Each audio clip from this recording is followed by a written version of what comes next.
Senador inscrito, senador Magno Malta.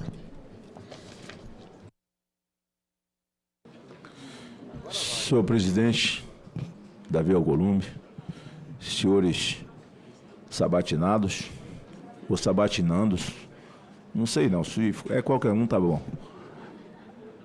Aqueles que nos veem pela TV Senado, pelas redes sociais, quero cumprimentar a todos.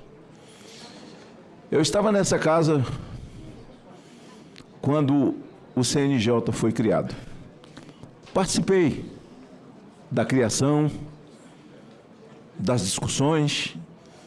Ao mesmo tempo, criava-se o Conselho Nacional do Ministério Público. Participei das discussões, participei da criação. A sociedade exigia em que houvesse órgãos fiscalizadores do Poder Judiciário, porque o ativismo já estava galopante naqueles dias. Meu primeiro mandato começou em 2003. E a partir de 2005, se as pessoas procurarem e está lá, nas redes sociais, eu falo de ativismo judicial desde sempre. Esse momento de sabatina, em um momento em que os sabatinados, que vão ser sabatinados, andam pelos corredores, falam com os senadores, mostram seus currículos, que para mim é a coisa assim, que conta menos, porque ninguém é indicado para uma posição como essa se não tiver currículo. Tem o currículo, isso fica secundário. Para mim, o que vale é o que o indivíduo pensa. Deixa eu mudar aqui.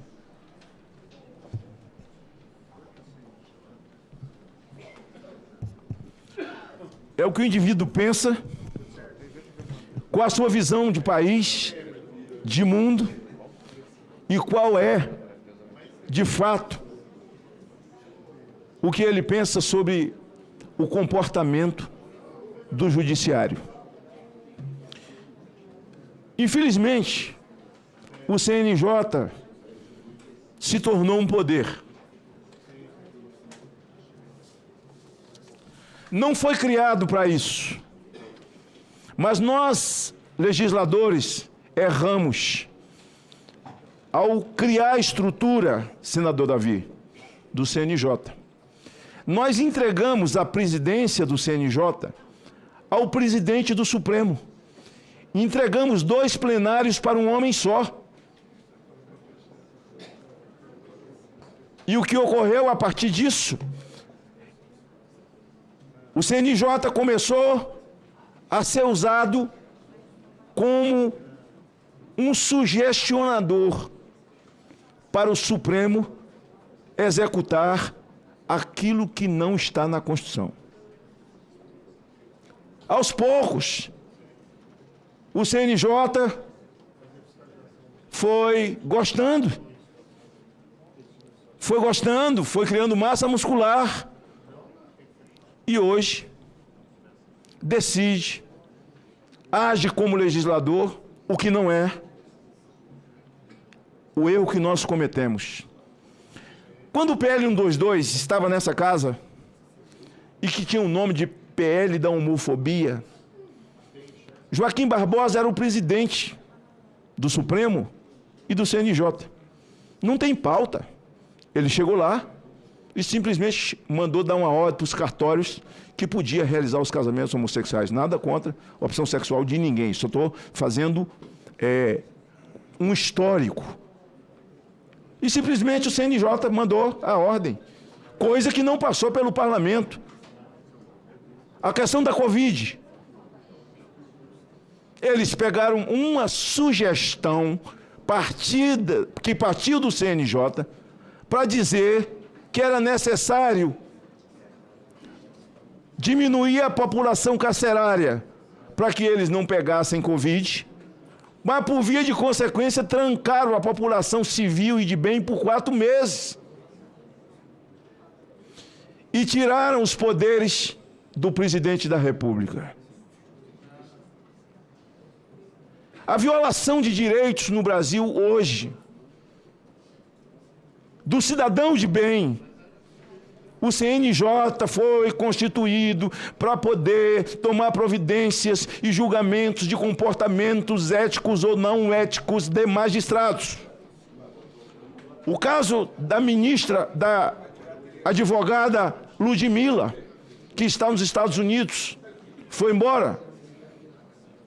Por posicionamento, ou você é o politicamente correto, ou você vai pagar o preço. O Bretas, ou politicamente correto, onde é que está o crime do Bretas? Mas quem cometeu o crime hoje está perdoado. Quem fez acordo de leniência está perdoado. E já faz parte desse governo que aí está, já operando normalmente, como era antes. Foram descondenados e agora estão até devolvendo o dinheiro. Um ministro do Supremo, o Toffoli, perdoou a dívida da OAS, uma ação movida pelo escritório da própria esposa. Olha que mundo que nós estamos vivendo. A responsabilidade é grande. Por isso que eu evito receber no meu gabinete quem vai ser sabatinado aqui. Porque aqui sabatinado é uma coisa. E eu gostaria muito de ser surpreendido com o comportamento daqueles que são sabatinados aqui e quando passam na sabatina, quando eles começam a fazer as suas ações. Uma das preocupações que eu tenho é essa nova agência. Votei contra o projeto ontem, porque me inquieta. Todas as agências que nós temos hoje, seja a ANAC, seja a Anvisa, seja o que for, a gente sabe que quando o sujeito é indicado para essas agências, não é novidade para ninguém. Eu estou aqui no 3º mandato. Ao invés deles fiscalizarem com a agência que é fiscalizadora, eles se tornam defensores de quem eles deveriam fiscalizar. Essa agência, essa CIA com S, que foi criada para poder monitorar as pessoas no momento em que o país, nós temos uma Suprema Corte que quer calar de qualquer maneira as pessoas, e que não há Constituição, e se ela existe, ela está nas nuvens, porque estamos na era cibernética, não há ordenamento jurídico. O desrespeito, qualquer coisa, eu sou antidemocrático. Alexandre de Moraes é ditador. Eu sou antidemocrático. Eu tenho que concordar com ele e dizer, não, ele está certo, ele é um cara valente, está salvando o Brasil, está salvando a democracia. Que democracia? Mas aí eu discordo dele, ele me bota no estômago do elefante. A tal chamada, o inquérito das fake news. Os terroristas do dia 8. Terrorista é César Battisti, os senhores têm conhecimento, os senhores sabem o que é um terrorista. Cumpre prisão perpétua hoje na Itália. Queimou crianças com pai e mãe dentro de casa. Esse é um terrorista. Mas o presidente da corte era o advogado dele. E provou para a corte que o inocentou de que ele era um inocente. De que ele era uma pessoa de bem. Mas as pessoas que estavam aqui dia 8 são todas terroristas. Houve crime de vandalismo, houve crime de vandalismo. Vandalismo, tem lei para isso? Tem. Primeira instância, juiz natural. Não. Prende todo mundo. E aí o golpe estaria dado. Oh, meu Deus do céu. A irmã Hilda é a presidente que poderia ter sido, não foi. Porque é ela que ia assumir, porque não tinha ninguém aqui, não tinha Bolsonaro, não tem ninguém. Aí vem os indiciamentos. E o ministro Alexandre de Moraes já morreu 2 vezes. Uma enforcado e a outra era com um punhal da Operação Verde e Amarelo. O Brasil foi salvo, graças a Deus. E salve a Associação dos Taxistas. O Brasil foi salvo porque um taxista se atrasou. Me engana que eu gosto. O taxista atrasou. Não houve, então, o golpe. Não mataram Alexandre. Não mataram o Alckmin. Ele está vivo, tá? Não mataram o Alckmin. E não mataram o Lula. Salve os taxistas do Brasil. O que eu espero, principalmente dessa agência nova que está sendo criada agora, ela é melindrosa, daqui também, né? Porque acho que a dificuldade de ler o nome. Doutor, o seu nome? Meu nome é IAG, senador. IAG? IAG Miola. IAG não é o nome da agência, é o nome dele. Exato. Eu pensei, pô, eu já ia falar. É o nome da agência? ANPD. Ah, tá. A ANPD e ele é IAG. Autoridade Nacional de Proteção de Dados. Então a ANPG... Não, IAG... O povo brasileiro está de olho na ANPG e o povo estará vigiando o IAG. Exato. Nós vamos ter que vigiar você. Porque é muito melindroso. Eu estou acostumado com a agência. Lembra da ANAC? Que criou, nós temos a tarifa mais alta do mundo. Tarifa mais alta aérea no mundo. Passagem aérea. E a ANAC, de repente, as empresas aparecem, lembram disso? Cobrando pela mala. Já com uma passagem altíssima. E cadê a ANAC? Quando nós levantamos a voz aqui, cadê a ANAC? Nós levantamos a voz aqui, estavam defendendo o interesse de que eles deviam fiscalizar. Então, o medo, doutor, é porque o crime cibernético, ele anda numa lâmina. Quem vai dizer o que é antidemocrático, o que é errado, o que é certo? As pessoas têm medo de se manifestar, e isso está na Constituição. Quem é que vai dizer o que é verdade e o que é mentira? O que é mentira? O que é fake news? O que é discurso de ódio? Eu dizer que Alexandre de Moraes é um ditador é discurso de ódio? Eu dizer que Barroso chamou o povo brasileiro de otário? Eu dizer que Barroso falou que eleição não se ganha, se toma? Eu estou mentindo? Eu estou mentindo? Isso é discurso de ódio? O que é discurso de ódio? Eu dizer que Bolsonaro fez a transposição do Rio São Francisco é discurso de ódio? O mundo inteiro hoje comprova o valor e a força da ivermectina e da cloroquina. É discurso de ódio, Diversos países estão agora, senador Davi, pagando, indenizando as pessoas que se vacinaram. E hoje o mundo comprova que a ivermectina é a vacina das vacinas. É discurso de ódio? Então, se eu colocar isso na minha rede social, o senhor vai me derrubar? Se alguém colocar isso na rede social, vai derrubar? Qual é o discurso de ódio? O que é discurso de ódio? É soprar no ouvido do ministro dizendo assim, missão dada, missão cumprida. E sabe o que o CNJ fez? Um silêncio sepulcral. Silêncio sepulcral. Missão dada, missão cumprida. Algum de vocês ouviu essa frase?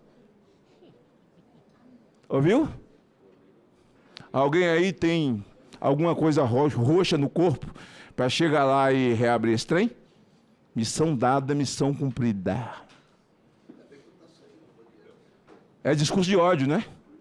É discurso de ódio. É discurso de ódio. Então, aquele cara que criou o auxílio emergencial, não deixou ninguém passar fome, esse cara é criminoso. É discurso de ódio. O cara que criou o PIX, discurso de ódio.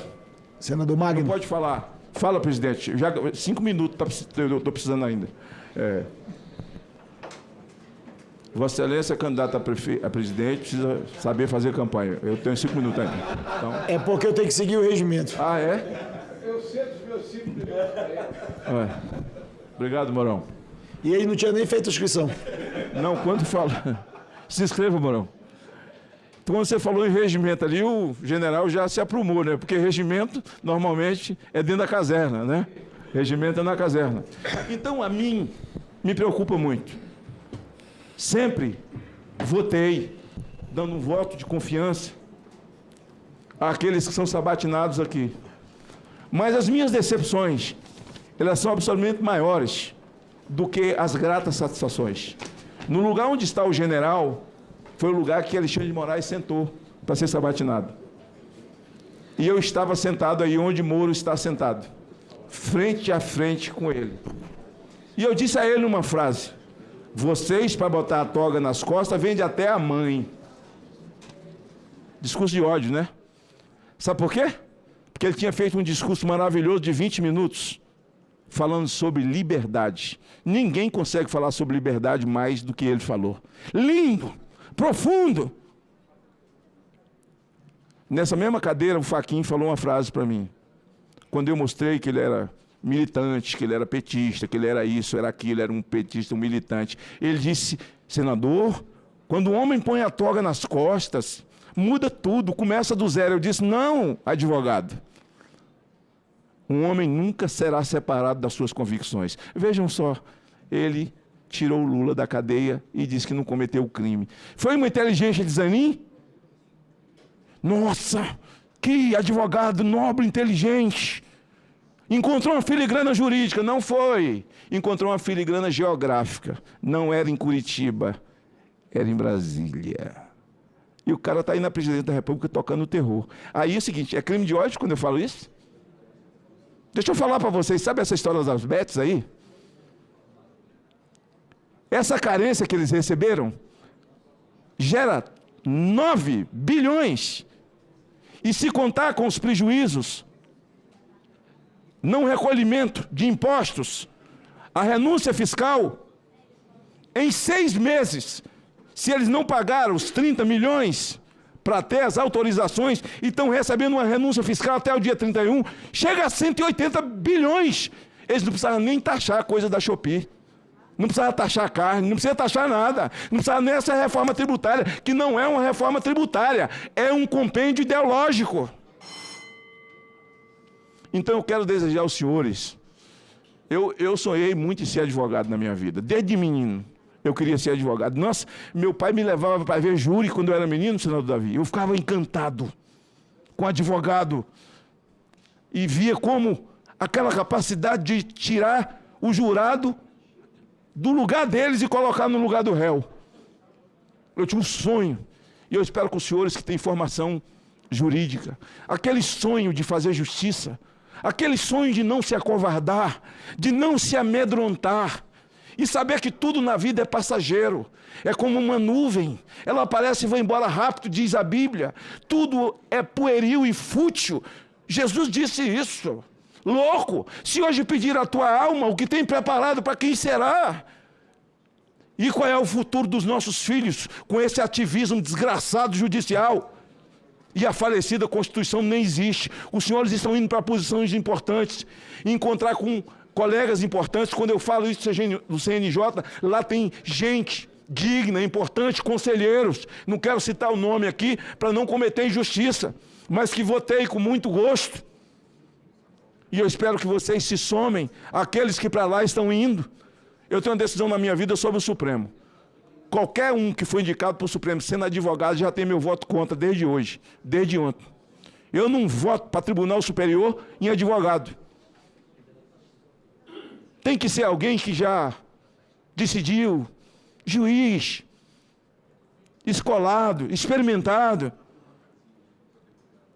Mas toda vez que há sabatina de pessoas que vão para o CNJ ou o Conselho do Ministério Público, eu preciso fazer essa revisão porque nós temos senadores mais novos que não participaram dessa Constituição que eu participei e ver com muita decepção o que ocorre.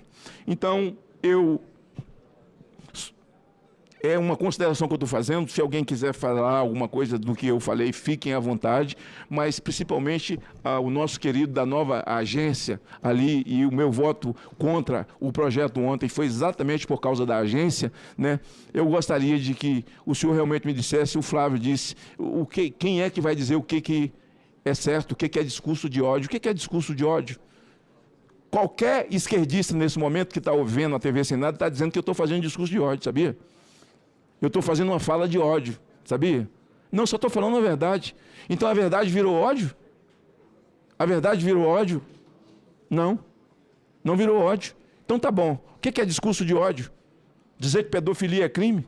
E eu me lembro que nós vamos votar agora um projeto da jogatina em que a própria esquerda é contra. Só para dizer que quando o Lula fecha os bingos, só para fazer uma analogia aqui, a força sindical veio para a rua para abrir os bingos e foram para frente do palácio. Veja, o Lula, que está no poder hoje, respondeu para o barulhinho da força. Pedofilia também já existe, nós vamos legalizar? Porque já existe. Então, é um discurso de ódio do Lula ter feito isso? E eu estou aqui falando verdade, a primeira mudança em 18 anos no Estatuto da Criança e do Adolescente, a criminalização da posse em defesa da criança, foi sancionado pelo Lula. Era um discurso de ódio? Senador Magno. Então, os 5 minutos já foi, já estou encerrando. Eu agradeço os senhores e é sempre uma oportunidade para mim lembrar, quem sabe algumas coisas que eu disse aqui nem os senhores tinham conhecimento, mas o que é discurso de ódio, a minha pergunta, e como realmente está traçado esse desenho para, a partir dessa agência, como as pessoas com seu direito à liberdade nesse país serão tratadas. Quem vai dizer o que é verdade e o que é mentira, ou o que é verdade e o que é mentira? Para a agência, se ela já tem alguma ideia sobre isso. Obrigado, senhor presidente, pela sua complacência, está se comportando bem para quem está em campanha.